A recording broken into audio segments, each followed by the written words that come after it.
puderem ir abrindo a Bíblia de vocês, no Evangelho segundo João, capítulo 3, texto hoje, não sei se vocês sabem, mas nesse período em que nós observamos de perto o calendário cristão, sermões de domingo acompanham os textos do lecionário.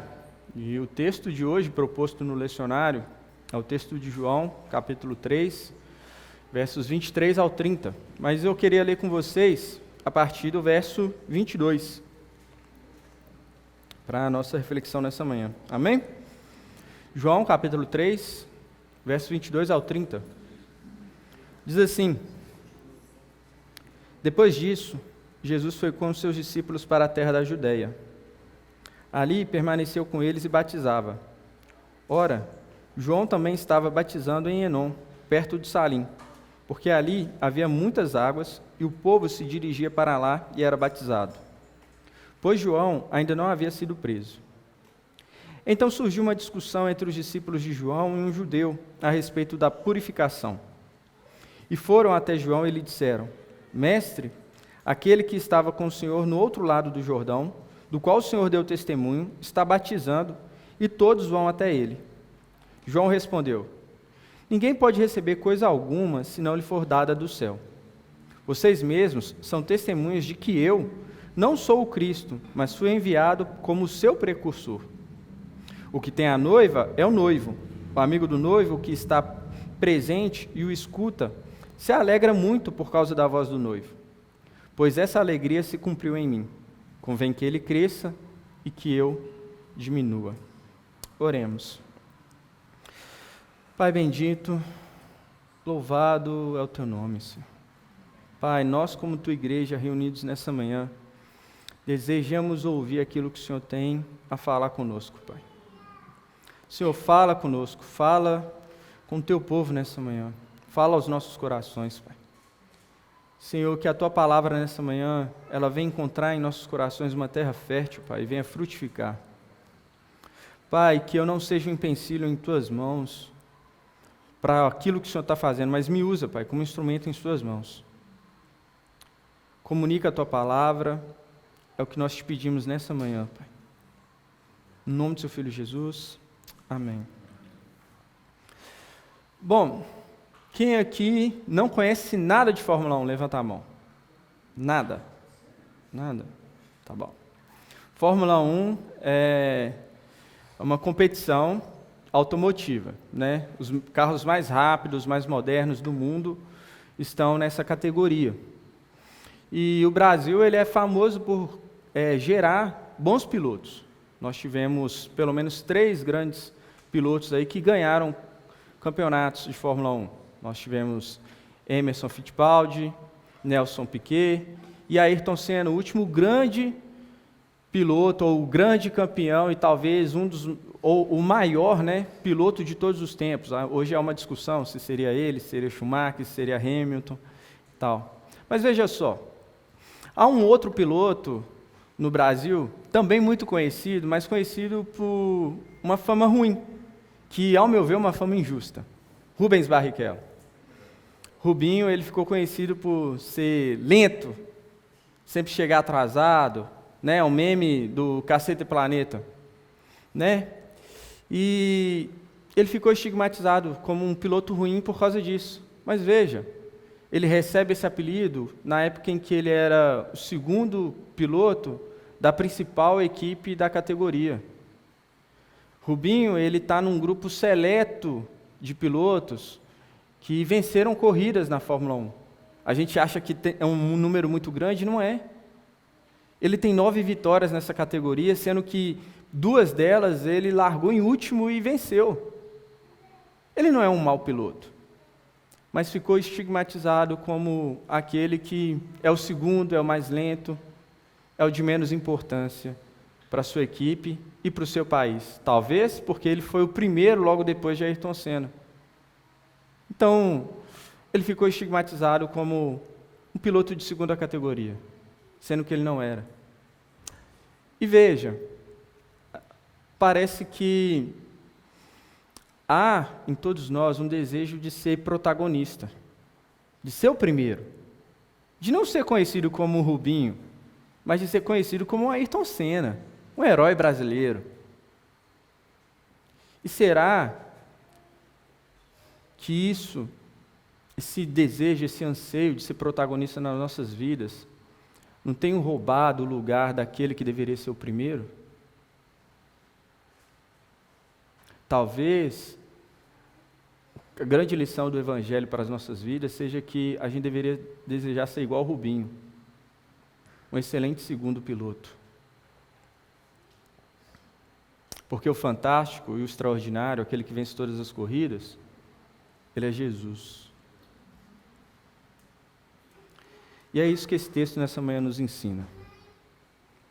Ele nos ensina a enxergar nosso lugar. Quem é o primeiro em nossa vida? E quem é o segundo em nossa vida? Amém? Então vamos refletir no texto. Veja, o verso 22 diz que Jesus foi com seus discípulos para a terra da Judeia, e ali permaneceu com eles e batizava. Aqui tem uma coisa interessante. Primeiro que nos outros evangelhos, o ministério de Jesus ele só é relatado na região da Galileia, começa na região da Galileia. E aí tem uma coisa importante para a gente refletir aqui, que é o seguinte, João, ele não está muito preocupado, João, o evangelista, né, que escreveu esse evangelho, ele não está muito preocupado em narrar detalhes sobre a vida de João Batista, coisa que os outros evangelhos fazem, Marcos nem tanto, mas Lucas e Mateus fazem com mais detalhes. Por exemplo, narram a prisão de João, por que ele foi preso, narram momentos em que ele está preso, narram também a sua morte, né, como ele foi morto. E veja, João aqui, ele está mais preocupado com o testemunho que João Batista dava de Jesus. Aquilo que João Batista estava a fim de anunciar a respeito de Cristo. Então, ele relata algo interessante, que Jesus ele começou seu ministério na região da Judéia. Só que a região da Judéia era também a região onde João Batista também exercia seu ministério. E veja, o verso 23 diz que, ora, João também estava batizando em Enom, perto de Salim, porque ali havia muitas águas e o povo se dirigia para lá e era batizado. Pois João ainda não havia sido preso. Então a ênfase é no momento anterior à prisão de João Batista aqui. E esse é o último momento que João, o evangelista, vai citar João Batista. E aí, olha que interessante. Jesus, ele não é apresentado aqui como aquele que está anunciando o evangelho, mas como aquele que está batizando. Mas veja, quem batizava mesmo não era Jesus, eram seus discípulos. No capítulo 4, verso 2, vai dizer, João vai fazer esse comentário, olha, quem batizava não era Jesus, eram os discípulos, mas eles batizavam em nome de Jesus, tá? Sob a autoridade dele. Então, nesse primeiro início de ministério de Jesus, João está querendo dizer o seguinte, o ministério de Jesus, quando Jesus começou a atuar, ele se sobrepôs ao ministério de João. Então vamos supor, aqui está o ministério de Jesus, aqui está o ministério de João. Quando Jesus começa a ministrar, Jesus começa a se sobrepor ao ministério de João. E veja, de forma analógica a gente pode olhar para esse texto e pensar em como o evangelho atua na nossa vida também. Quando Jesus chega na nossa vida, ele também se sobrepõe a ela. Ele começa a interferir e atuar nas áreas que nós achamos que dominamos. Na verdade, ele começa a interferir em toda a nossa vida. Uma vez que Jesus chegou, e com ele o seu reino chegou em nossas vidas, sempre vai haver uma sobreposição dos interesses de Jesus sobre os nossos. Jesus vai começar a atuar na nossa vida e vai começar a questionar essa pretensa posição de governo que nós temos sobre ela. Vai mostrar que nós não governamos nada. João entendeu isso, a gente vai ver isso mais para frente, mas Jesus, ele vai se sobrepor sobre a nossa vida. Então, isso nos coloca em uma realidade. Que realidade? É que desde quando Jesus chegou, nós vivemos em uma realidade que ela está sobreposta. Como assim? Com a chegada de Jesus, o reino de Deus veio, mas ele veio a este mundo. Então, todo cristão ele vive numa intersecção, na região em que o reino de Deus se encontra com esse mundo. E quando o reino de Deus se encontra com esse mundo, vai dar conflito, vai dar tensão. A lógica desse mundo vai ser confrontada. E não foi diferente com os discípulos. Não foi diferente com os discípulos de João. Mas veja, olha só o que o texto vai nos dizer. Os versos 25 e 26. Então surgiu uma discussão entre os discípulos de João e um judeu a respeito da purificação. E foram até João e lhe disseram: Mestre, aquele que estava com o Senhor no outro lado do Jordão, do qual o Senhor deu testemunho, está batizando e todos vão até ele. Olha que interessante aqui. Surgiu uma discussão entre os discípulos de João e um judeu sobre purificação. Aqui tem um detalhe importante para a gente entender, talvez, qual era o teor dessa discussão. Quando João diz que era uma discussão sobre purificação, ele estava falando sobre a prática de batizar gentios convertidos ao judaísmo. Naquela época era comum que alguns gentios, ao se converterem ao judaísmo, passassem por um ritual de purificação, que era o batismo. E aí havia uma discussão de por que então João batiza judeus. Afinal de contas, se eles são descendentes de Abraão, são participantes da aliança, por que eles precisam ser purificados? Eles já têm um pacto com Deus, eles já são o povo de Deus. Em tese, a santidade deles já está garantida pela sua linhagem. Então, por que se purificar? Quem precisa se purificar são os profanos, são os gentios, são os pagãos, aqueles que não temiam ao Deus de Israel. Então, era questionada a autoridade de João pelo fato dele, então, batizar judeus. E aí agora vem Jesus, aquele a quem João dava testemunho de que seria o Messias, aquele que o povo estava esperando. E aí qual a primeira coisa que Jesus vai fazer? Batizar judeus. Então surge a discussão. Talvez, aqui, uma decorrência lógica, né?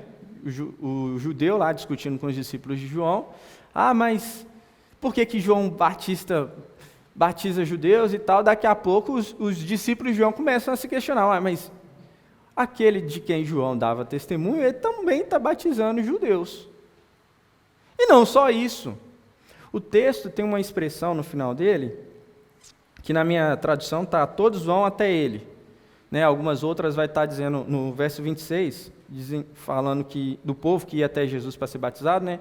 Tem a expressão que diz, todos vão até ele. Algumas outras Bíblias vão estar, e o povo se dirigia a ele. Né? Por quê? O que os comentaristas vão dizer é que parece que surgiu um ciúmes entre os discípulos de João e Jesus. Eles começaram a ficar com inveja, com ciúmes. Por quê? Porque as pessoas que antes vinham se batizar com João Batista, agora estão indo se batizar com Jesus. E talvez isso levasse eles a questionarem se Jesus também seria o Messias. Afinal de contas, calma aí, ok, ele é o Messias e você é o precursor. Então a sua função é essa, batizar pessoas, preparar pessoas para recebê-lo. A função dele é outra. Se ele vem e faz a sua função, qual o seu valor? E não só isso, qual é o valor dele? Que Messias é esse que está se rebaixando a isso? Então havia uma certa inveja ali entre os discípulos de João e Jesus. E veja, a gente pode olhar para esse episódio que envolve os discípulos de João sobre duas perspectivas. A primeira, da nossa relação com Jesus Cristo. Uma vez que ele chega em nossas vidas, não tem como você permanecer do mesmo jeito. Se você não se questionar seus pensamentos, suas atitudes, aquilo que você tem feito, e achar que está tudo bem, encontrei Jesus, minha vida está tudo tranquilo e suave, agora Jesus é só um apêndice na minha vida, é um enfeite que eu coloquei na minha árvore de Natal, que já tem vários outros enfeites, você está se relacionando com Jesus do modo errado. E eu posso até mesmo afirmar que talvez você não tenha encontrado Jesus verdadeiramente. Porque uma vez que Jesus entrar em nossas vidas, Ele vai começar a dizer como nós devemos pautar os nossos relacionamentos. O modo que você trata seu pai e sua mãe, o modo com o qual você se relaciona com seus filhos, o modo com o qual você trata o seu cônjuge, o modo ideal de você se relacionar com sua namorada, seu namorado.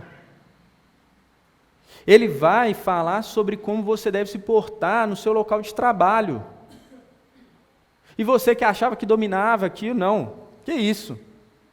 Eu sou formado, tenho pós-graduação, eu sou especialista, eu sei como as coisas funcionam. E não só isso, eu conheço do mercado, eu conheço da minha área.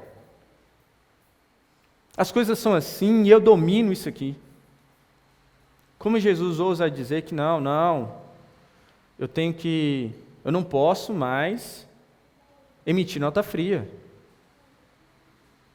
Não, eu não posso mais sonegar imposto. Como Jesus vai ousar dizer que eu não posso transar no meu namoro? Ah não, calma aí, eu não tenho que arrepender do meu adultério, da minha imoralidade sexual, eu não tenho que arrepender da ofensa que eu promovi ao outro, da injúria que eu fiz contra ele, da mentira que eu contei a respeito de outra pessoa, da fofoca que eu fiz da vida do meu irmão, do tapete que eu puxei no meu local de trabalho. Não, Jesus está errado. Ou será que ele está certo, é você que está usurpando o local dele na sua vida? Toda vez que você e eu damos justificativas para os nossos pecados, nós estamos roubando o lugar de Jesus em nossas vidas. Nós estamos usurpando um local que não é nosso. Você não é o protagonista da sua vida. Jesus é. Os interesses e a vontade dele são as primeiras. Então, consequentemente, isso nos leva a refletir sobre nosso relacionamento com o próximo, com aqueles que estão à nossa volta.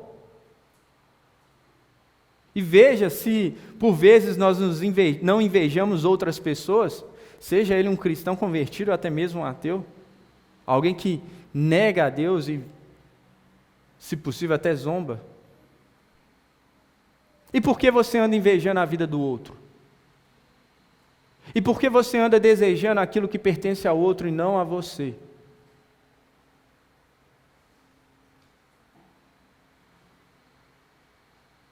O que tem levado você a ter tamanha insatisfação que precisa desejar o emprego do outro, a função, o cargo, a esposa, o marido, a namorada, o namorado.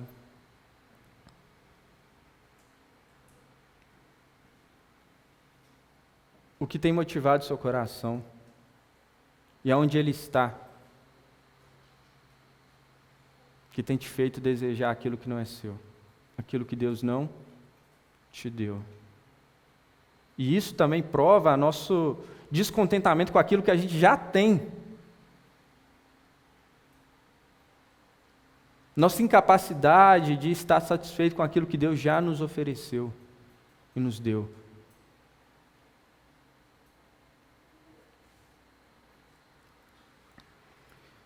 Então veja, vamos ver como João lidar com essa situação.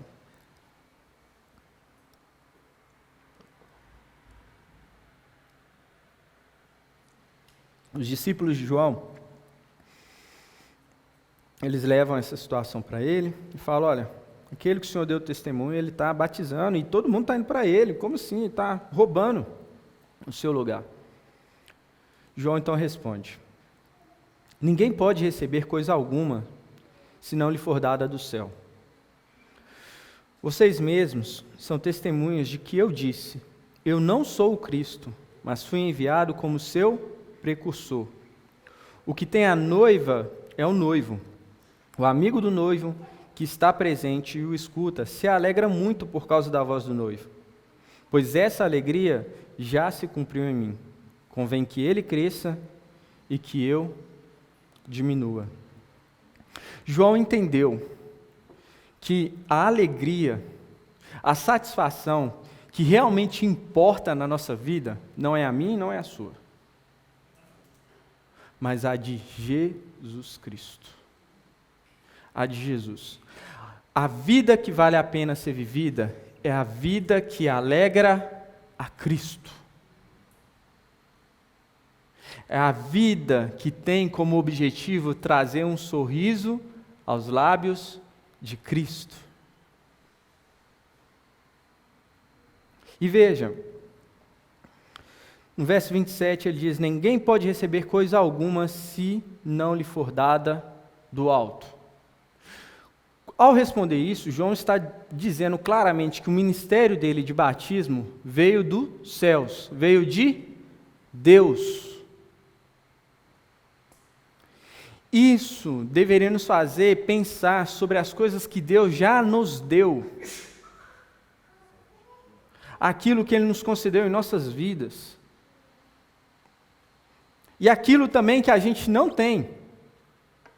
Porque como a gente já cantou várias vezes aqui na igreja, aquilo que eu não tenho, eu não preciso desejar. Se você compreender, se nós compreendermos que a nossa vida e tudo que nós temos foi concedido por Deus, gratuitamente a mim e a você, sem mérito algum, tudo isso é graça, você não ia querer usurpar o lugar de Deus. Ou quando viesse esse desejo, quando viessem essas vontades que nós temos que lidar com elas, você então estaria mais com o pé atrás, você estaria armado e preparado para lidar com elas, entendendo que o quê? Não, a minha vida não pertence a mim. Quem me concedeu meus dons, meus talentos, meus recursos, meus relacionamentos, meu trabalho, foi Deus. É Deus quem me concedeu. Foi Ele quem me deu. E é Ele que deu um propósito para tudo isso. Cabe a mim entendê-lo. Nossa vida é como um presente recebido por alguém que nós amamos, só que a gente não sabe lidar com isso. Imagine, você acabou de ganhar uma airfryer, né? Todo mundo aqui gosta de airfryer, né? Eu amo airfryer. Mas tem um monte de botão lá, um monte de informação, que você não sabe para que é. Algumas pessoas mais ousadas, corajosas, só liga na tomada, sai virando e vão vendo o que dá. E talvez esse seja o padrão que a gente leva às nossas vidas. Tentativa e erro. E funcionou, é o que dá certo. Então está certo. Se funcionou, está certo. E aí, não lê o manual. E aí daqui a pouco está querendo secar o gato dentro do airfryer. É ridículo isso, né? Mas, por exemplo, você sabia que existe alertas nos seus aparelhos eletrônicos, principalmente esses como micro-ondas, airfryer, que você pode aquecer, esquentar coisas dentro, dizendo para você não colocar animais lá dentro para secar? Porque houveram pessoas que fizeram isso. Um amigo meu, certa vez, comentou comigo que ele postou um meme na internet, dizendo assim, como preparar ovo de modo rápido e fácil. Aí o passo a passo era, pegue um ovo, envolte em papel alumínio, coloque no micro-ondas por 3 minutos, está pronto. Quem conhece de micro-ondas sabe que você não pode colocar metal dentro do micro-ondas. E que o ovo, você não pode preparar ele de qualquer modo no micro-ondas, porque ele vai estourar. O que aconteceu? Alguém viu o meme dele e tentou fazer isso em casa. Então a pessoa mandou mensagem para ele xingando ele, exigindo que pagasse a ele um micro-ondas novo. E isso somos nós, sou eu e você na nossa vida. Toda vez que a gente tenta levar a vida sem considerar Deus, sem considerar aquilo que Ele tem a nos instruir. Porque o desejo de Deus é que vivamos segundo a sua vontade e seu propósito. Encontremos o sentido da nossa existência. Se aquela pessoa lá, que viu um meme do meu amigo, tivesse lido o manual do micro-ondas dele, ele saberia que ele não podia fazer aquilo. Mas, como ele não buscou a instrução correta, a primeira informação que veio, e veio errada, veio no modo de zoeira, levou ele a perder um equipamento eletrônico. E quantas pessoas têm perdido suas vidas? Quantas vezes você tem desperdiçado a sua vida se iludindo com as coisas que esse mundo diz?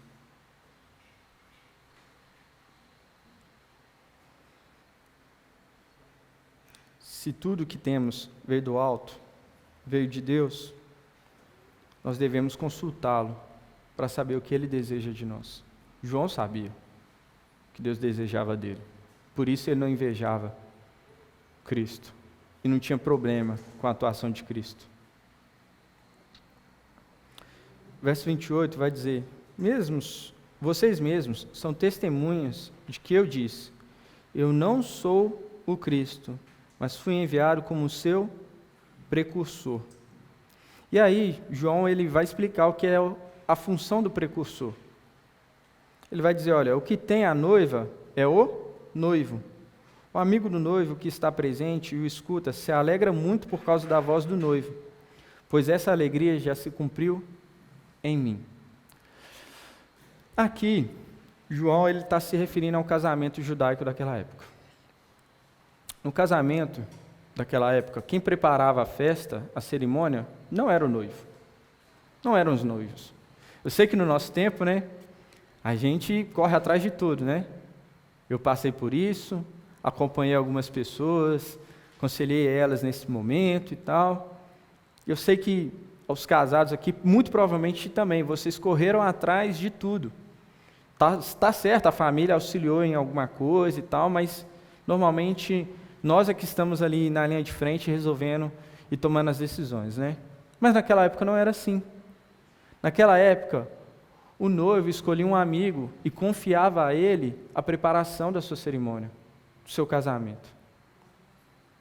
É ele que tinha que garantir que a noiva estivesse lá, preparada, o local estivesse adequado. É como se ele fosse um padrinho do noivo. E veja, qual é a alegria do amigo do noivo? A alegria do amigo do noivo é poder ver o noivo chegar na sua cerimônia de casamento, porque sei que a nossa cerimônia de casamento é o noivo que espera a noiva, mas na cerimônia judaica era a noiva que esperava o noivo vir desposá-la. E a alegria do amigo do noivo era poder ver o noivo chegar e encontrar sua noiva preparada para recebê-lo. A noiva não é para ele, é para o noivo. E João entendia, eu estou preparando o povo de Deus para recebê-lo. Eu estou preparando esse povo para receber Jesus. E uma vez que Jesus chegou, e ele quer batizar, que ele batize, que ele faça a festa, que ele se alegre, porque a minha alegria é vê-lo alegre.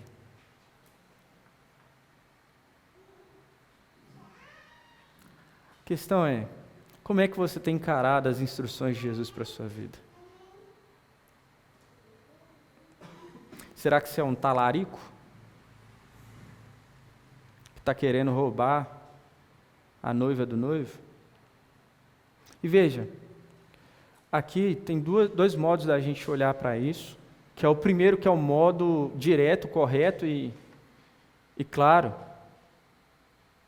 que diz respeito a nosso relacionamento com a igreja local, com os irmãos na fé. Como é que você tem relacionado com eles? Você tem se dedicado a formar Jesus na vida dos seus irmãos, das pessoas à sua volta? A prepará-los para a vinda e a chegada do reino de Deus, quando ele se estabelecer de uma vez por todas? Será que você tem considerado isso na sua vida? Porque João considerou isso para a vida dele. Ele entendia a função dele como precursor de Jesus. E veja aqui, quando você chega na missão e a gente vai falar sobre discipulado, uma das primeiras coisas que a gente ensina para vocês é que discipulado diz respeito a duas coisas: seguir a Jesus e auxiliar outros a segui-lo também. Então, nessa caminhada de seguir a Jesus, eu te pergunto, você tem auxiliado outras pessoas a segui-lo também? Ou você tem sido uma pedra de tropeço? Quando falam no seu nome, o que vem é confusão, raiva, intriga, fofoca? Ou não? Quando falam no seu nome, o que é que as pessoas têm dito? Como é você é conhecido no meio do povo de Deus? As pessoas têm vergonha de se referirem a você? Te procuraram?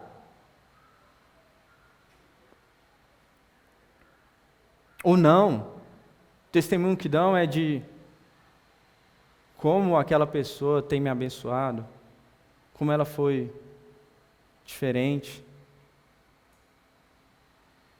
Sabe, uma das minhas alegrias no discipulado é quando eu pergunto para as pessoas: olha, o que te fez ficar na missão?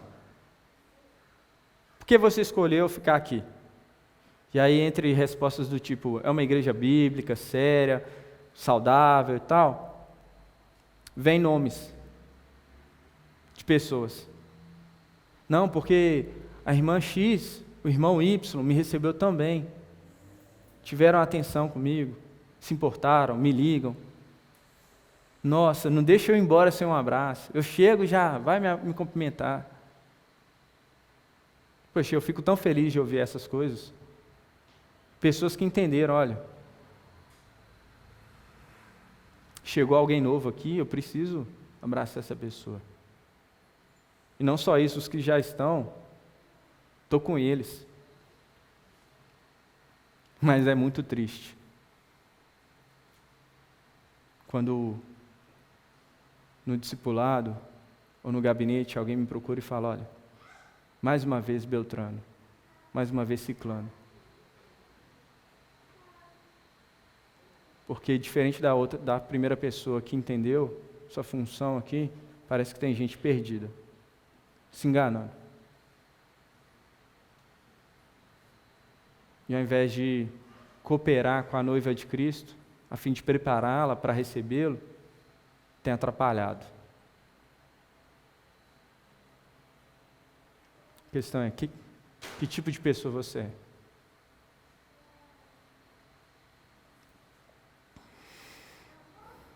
E o outro sentido diz respeito a nós. Porque, individualmente, cada um de nós, assim, somos a noiva de Cristo em certa medida. Fazemos parte da noiva de Cristo. E eu te pergunto, você tem cuidado da sua vida?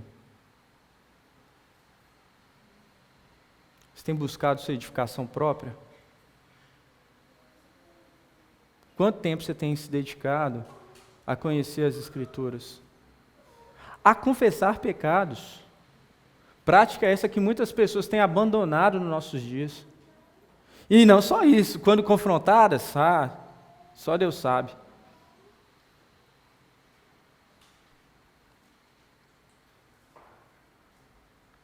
Entender nosso papel e a nossa função como discípulos de Jesus vai nos levar a uma posição humilde de reconhecer nossas falhas e nossos pecados e cuidar de nós mesmos.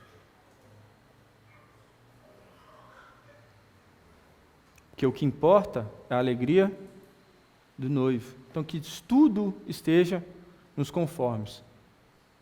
Tudo esteja preparado quando ele chegar, inclusive eu.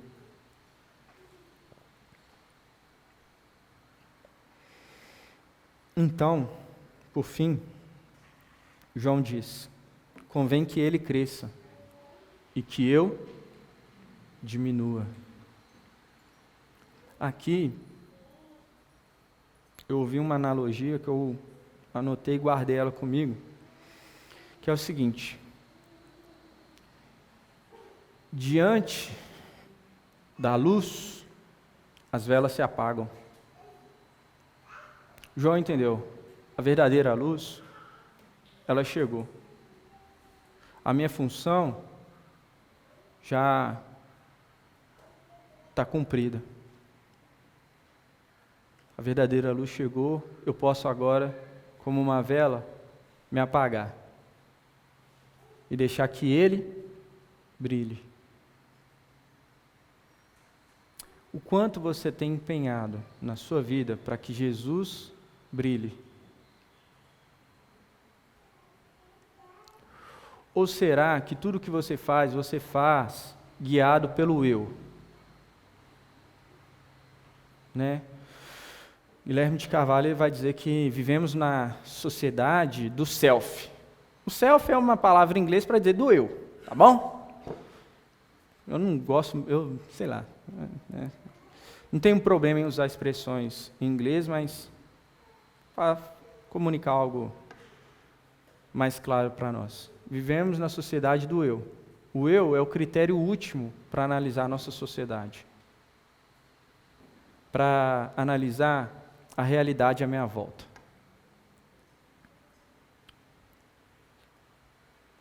Então, a gente tem a mania, o péssimo hábito de dizer, não, se eu não estou ferindo o outro, e eu estou bem com a decisão que eu tomei, está tudo bem. Não, se eu consenti, se o outro consentiu, está tudo bem. Afinal de contas, o critério último é o indivíduo. Então, bem e mal, certo e errado, passa a não existir, porque depende de cada um. O que é certo para um, não é certo para o outro. O que é bom para um, não é bom para o outro. E essa é a maior ilusão da nossa sociedade e dos nossos tempos. Achar que a verdade, o bem, o mal, o certo e o errado são relativos. Não, não é. O bem, a verdade, o certo e o errado são coisas objetivas. E a objetividade delas está em Cristo Jesus. Está na revelação de quem Deus é.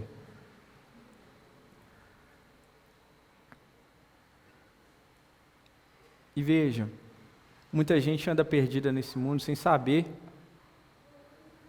quem ele é. E aí, como um animal, guiado pelos seus instintos, vive dando vazão aos seus pecados. E essa é a coisa mais desumana que a gente pode fazer. E a nossa sociedade incentiva dia após dia. Se te faz bem, se você está bem com isso, se está confortável, vai lá. E pouco a pouco o ser humano vai se tornando um animal, achando que com isso ele está se tornando um ser humano de verdade, está se libertando. E se iludindo. Então João aqui, ele entende qual é a função dele, ele entende quem está diante dele, fazendo e brilhando no lugar dele, Jesus. Então ele começa a abrir mão de ser protagonista, de ter o destaque, Ele entende, não, vocês estão entendendo errado, gente. Eu sou o segundo piloto mesmo. Eu sou o Rubinho. E está tudo bem, não é algo de eu me invejar, não. Eu estou aqui para cooperar para que ele ganhe mesmo. Ele é o fenômeno. Ele é o espetáculo. Eu sou só um cooperador.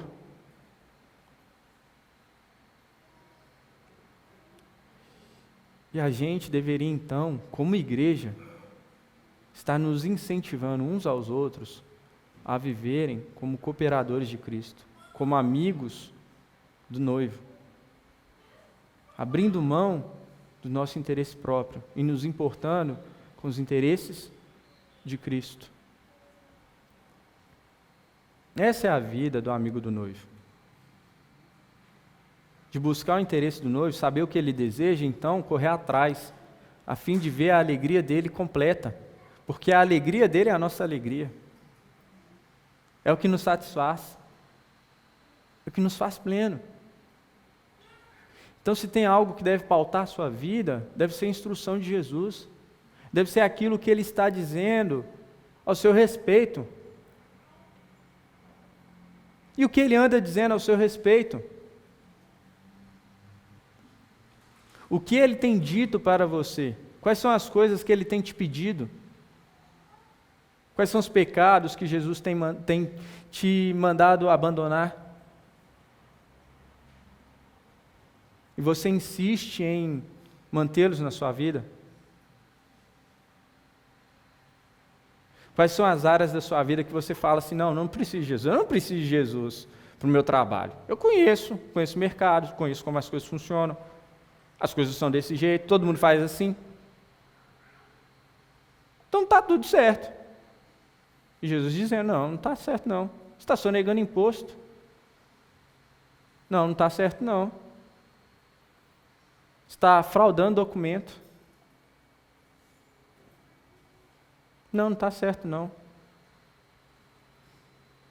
Todo mundo transa, mas o cristão não. Casamento para o cristão sexo para o cristão é sagrado. É algo reservado para o casamento. Não está certo ter uma segunda mulher na sua vida. Você prometeu fidelidade à sua esposa diante de Deus. Deus é a testemunha do seu casamento. Ele é a terceira parte dessa aliança. Não está certo. Você viver de qualquer modo, sem considerar aquilo que Deus tem a dizer sobre cada aspecto da sua vida. Como se Deus não tivesse nada a dizer sobre o modo que você está vivendo a sua vida.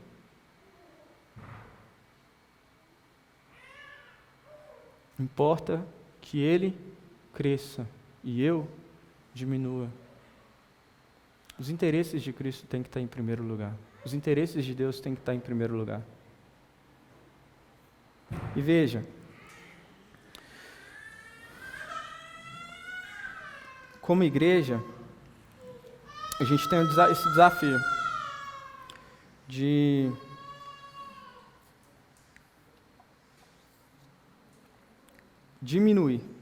nos diminuir para que Cristo cresça em nós.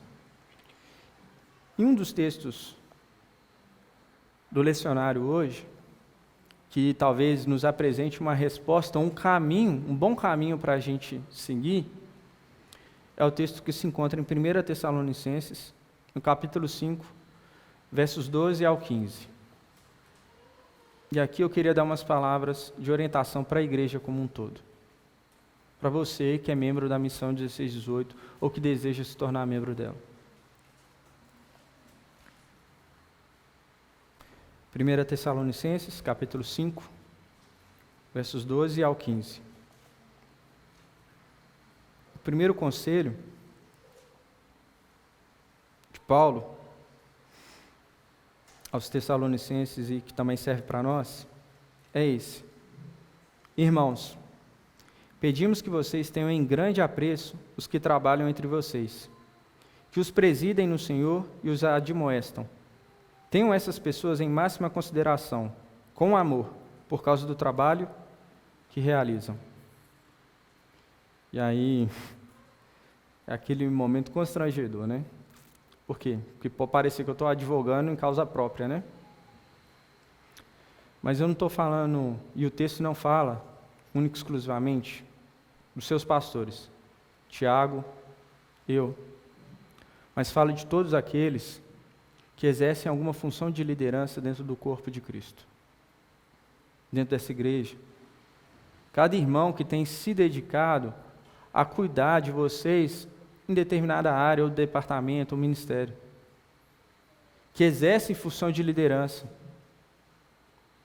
Então, seus pastores, sim, mas aquele que dirige o GC, aquele que tem te liderado nos ministérios, aquele que tem te, de algum modo, dedicado o tempo dele a te instruir e te discipular, seja no discipular de novos membros, seja também no dia a dia. Mas veja, o texto é claro em enfatizar duas pessoas que cumprem duas funções distintas. Quer dizer, aquelas pessoas que cumprem duas funções distintas. Os que presidem no Senhor, ou seja, aqueles que estão exercendo liderança, governando no meio de nós. Então, sim, a gente está falando de pastores, dos líderes de ministérios, aqueles que se dedicam ao discipulado e que também fazem o quê? Admoestam. E essa palavra aqui em português, ela na Bíblia, às vezes, ela gera uma confusão. Por quê? Tem alguns textos que traduzem outra palavra que tem o sentido de exortar como admoestar. Então, por exemplo, sexta-feira tem um texto que eu até revi ele estudando para o sermão, em Hebreus, que fala, que algumas traduções aparecem a palavra admoestar e aí outras aparecem animar. E aí quando você vai ver o texto no original, a intenção é de instruir, admoestar. E aí gera uma confusão, porque as pessoas não sabem o que é admoestar. Admoestar é corrigir, instruir ou é animar?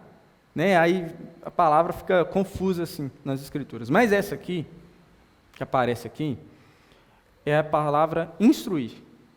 Está falando sobre pessoas que instruem. Pessoas que têm orientações claras a te dar a respeito da vida cristã. Gente que é incômoda, que vai chegar para você e vai dizer assim, ó, isso aí que você está fazendo está errado, é pecado. Esse caminho que você está tomando, essas decisões que você está tomando para a sua vida, vão te levar a um caminho de morte. Em nada refletem a glória de Cristo.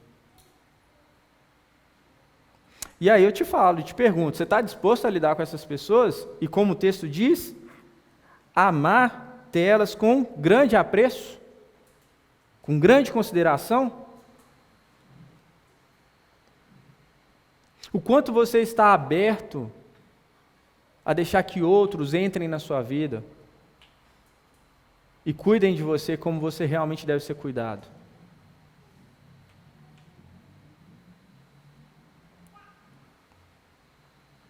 Que eu vou te falar, essa tarefa é ou tarefa doída.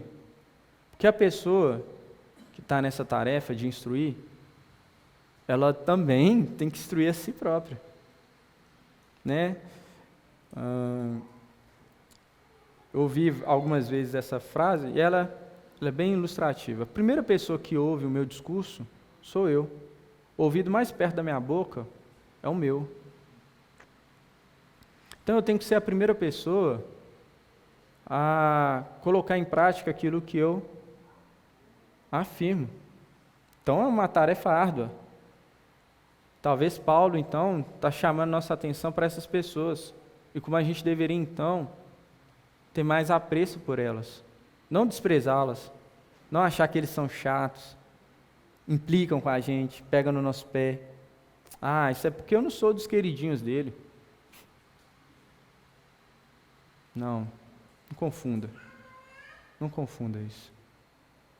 Tenham por apreço essas pessoas que têm dedicado sua vida a liderar e a instruir a igreja. Vivam em paz uns com os outros.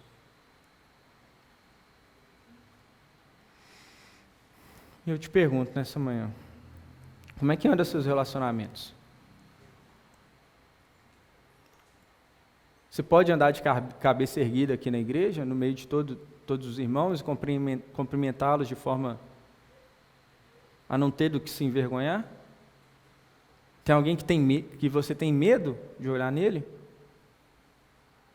Olhar na cara dele?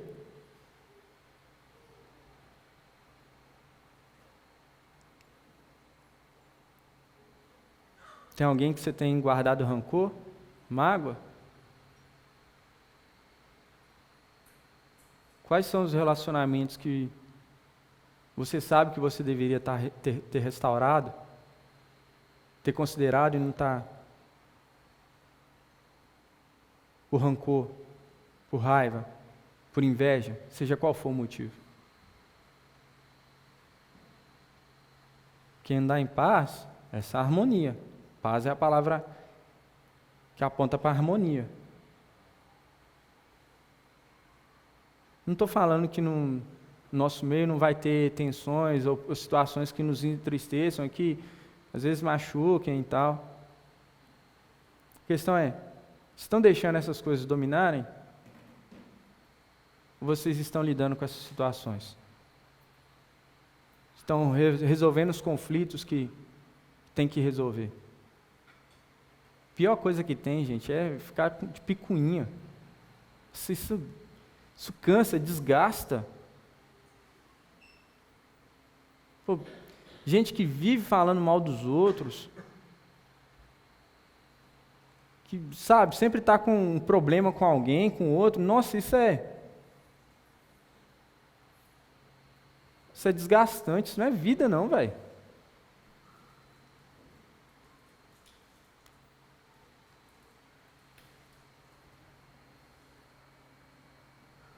Você está andando em paz com seus irmãos? Ou você tem alguma coisa da qual se envergonhar? Vivam em paz uns com os outros.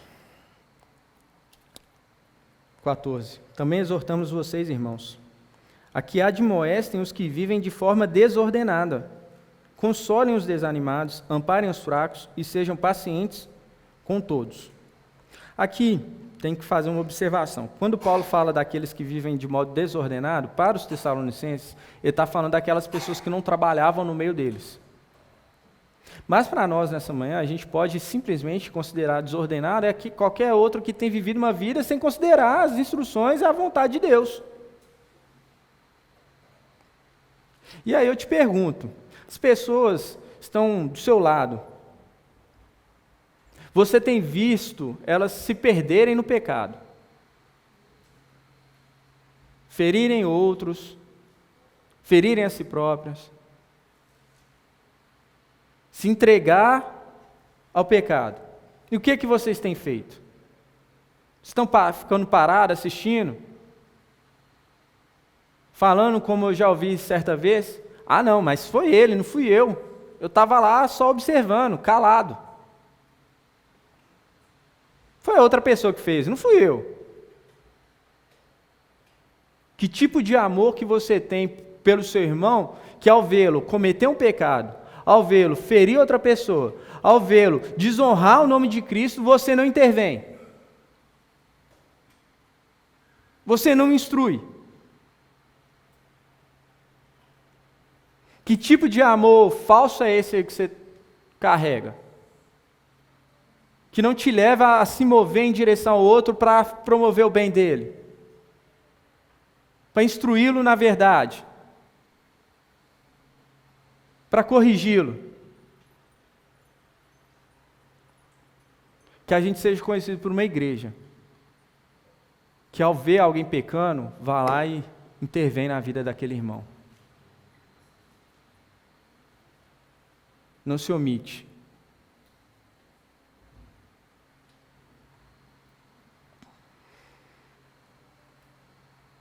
Mas consolem os desanimados. E quantas pessoas têm passado no nosso meio, têm desanimado na fé, e nós não temos dado o devido valor e importância a essas pessoas. Se eu conseguisse, pudesse, e peço a Deus para melhorar isso em mim, eu gostaria de estar envolvido com todo mundo da igreja, saber da vida de todo mundo e poder estar tendo contato, mas eu não consigo, eu sou um ser humano limitado. Às vezes eu não consigo nem cumprimentar uma pessoa no final do culto. Mas nós, como igreja, como corpo de Cristo, podemos cuidar uns dos outros e animar aqueles que estão desanimados, consolá-los. Então, se você vê alguém perto de você desanimando na fé, enfraquecendo na fé, vá lá, se importe, se envolva com essa pessoa. E você, se você estiver desanimando na fé, seja corajoso de dizer: eu estou desanimado, eu estou fraco. Peça perdão, peça ajuda, peça socorro. Nós somos um corpo. Você não precisa morrer sozinho. Não sei se você sabe, mas o nosso corpo tem um mecanismo que funciona da seguinte forma. Se eu cortar o meu dedo agora, todo o meu organismo vai se reorganizar para tentar combater esse corte, esse sangramento. Então, toda a disposição do meu corpo vai estar orientada para aquele corte ali. Assim como, por exemplo, quando eu estou digerindo um alimento, você já percebeu que a gente começa a ficar sonolento, meio fraco, e eles recomendam, não faça nenhuma atividade nos primeiros 40 minutos, 1 hora, depois que você alimentou, porque o seu corpo está concentrado em uma atividade, digerir aquele alimento. Quantas vezes tem faltado no nosso meio esse cuidado com aqueles que estão fracos e desanimados entre nós. Que possamos nos importar com esses irmãos e nos envolver com a vida deles. Então isso vale para os fracos. E veja, façamos isso com paciência. Paciência. Cada pessoa tem seu ritmo, seu tempo. O Evangelho chega na vida das pessoas de modo distinto e opera de modo distinto. É verdade que é esperado, e a gente vê isso em cada uma das pessoas que recebem o Evangelho, que eles se arrependem, abandonam pecados. Mas alguns vão ter um pouco mais de dificuldade com uma coisa que outra. Então é preciso ter paciência. Não negligenciar a instrução, a verdade, aquilo que Cristo tem esperado e desejado para a sua igreja. Mas devemos fazer tudo isso com paciência. E por fim, tenham cuidado, para que ninguém retribua aos outros mal por mal. Pelo contrário, procurem sempre o bem uns dos outros e o bem de todos. A igreja, e a nossa igreja, ela deve ser conhecida. Não por pessoas que são movidas pelo desejo de retaliação, de vingança, de promover ao outro o mal que ele nos fez. Não. Se você está fazendo isso, se você tem alimentado isso, te convido nessa manhã a se arrepender disso, dessa postura, desse tipo de vida que nada condiz com o reino de Deus. Mas antes, possamos nos empenhar em fazer o bem. Uns aos outros, o bem àquele que por algum motivo nos ofendeu, nos feriu, nos provocou algum mal, e para todos. Que nossa prioridade seja, então, cuidar do corpo de Cristo, da igreja dele. Amém? Queria ler com vocês, e aí eu peço licença aqui.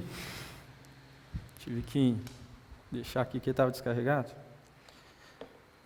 A letra de uma música. que eu acho que ela resume bem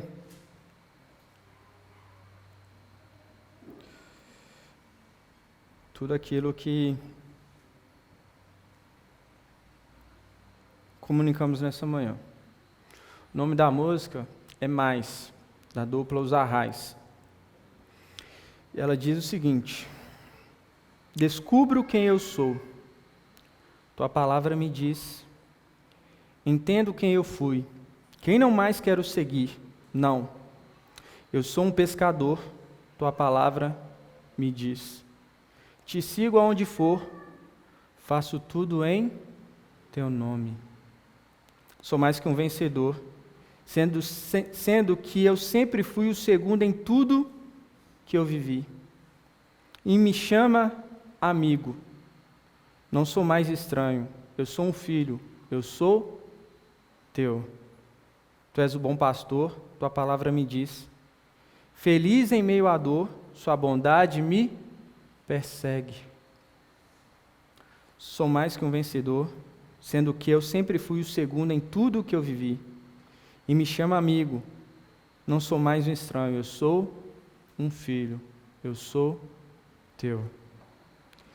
Eu fui encontrado, sendo que eu sempre fui o esquecido em tudo que eu vivi, e me chama amigo.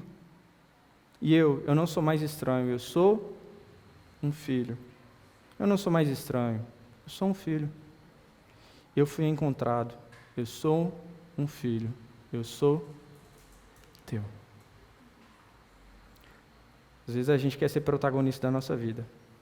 Às vezes a gente quer sucesso, fama e ser reconhecido. E tudo que a gente precisa, na verdade, é entender que nós somos feitos filhos. O Senhor nos conserve nessa palavra. Nos ajude a entender quem nós somos. Senhor Deus,